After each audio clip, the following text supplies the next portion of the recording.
During All-Star Weekend, this video of Kevin Durant and Kyrie Irving having an animated discussion in the hallway was tweeted out by NBA reporters. At one point, Kyrie was seen holding up 2 fingers during the discussion. Max, is this a sign they will get together during the offseason, or is it just a peace sign happening? Oh, I love it, boy. Are we reading into stuff?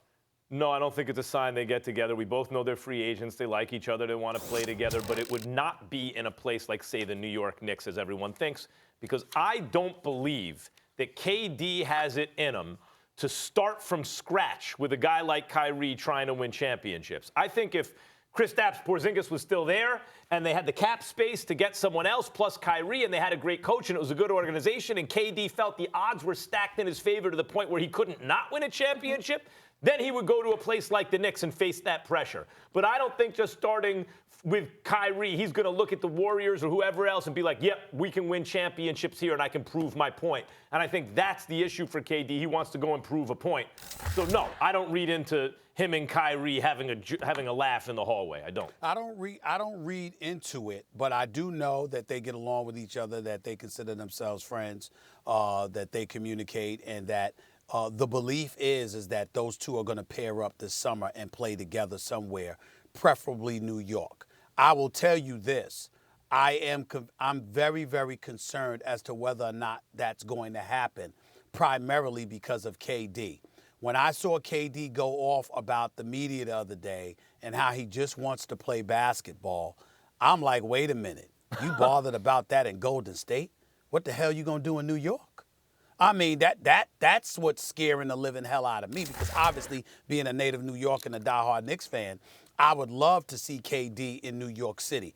I don't know he has the stomach for it. I'm scared that KD is going to be hell-bent on leaving Golden State if they win the title. He'll have 3. And then after that, he'll decide to leave. And then right before it's time for him to sign in New York, he'll think about that media contingent that'll be following him every day.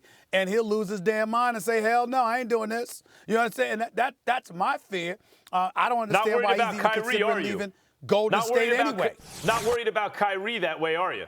At all. Me neither. And the thing about New York media that people have to understand, it's not L.A. In L.A., if you stink, they just stop paying attention and go to the beach. In New York, if you stink, they pay more attention. Like, there's nothing like the media here in New York City.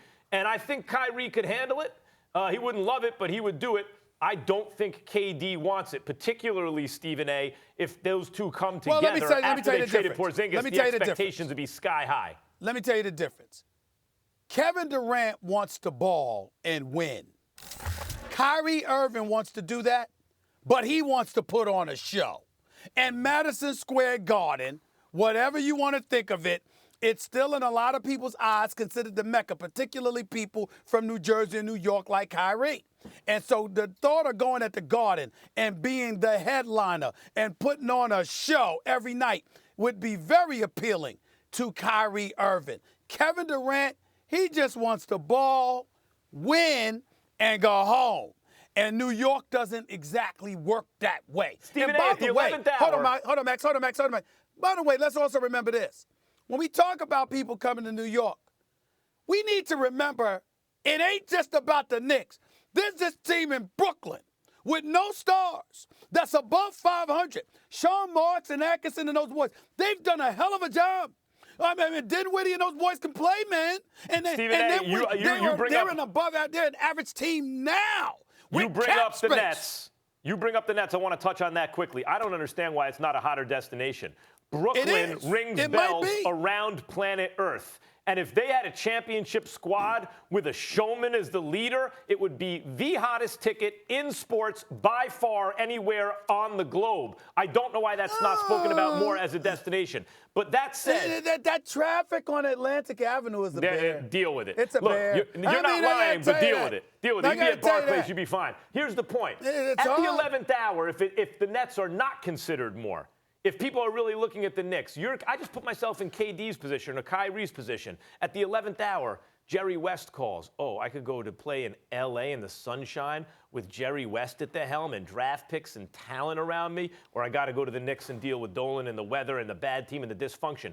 KD, the same thing. I just don't see how the Knicks wind up with one of these guys, let alone both. I think in the end, they're not going to choose him.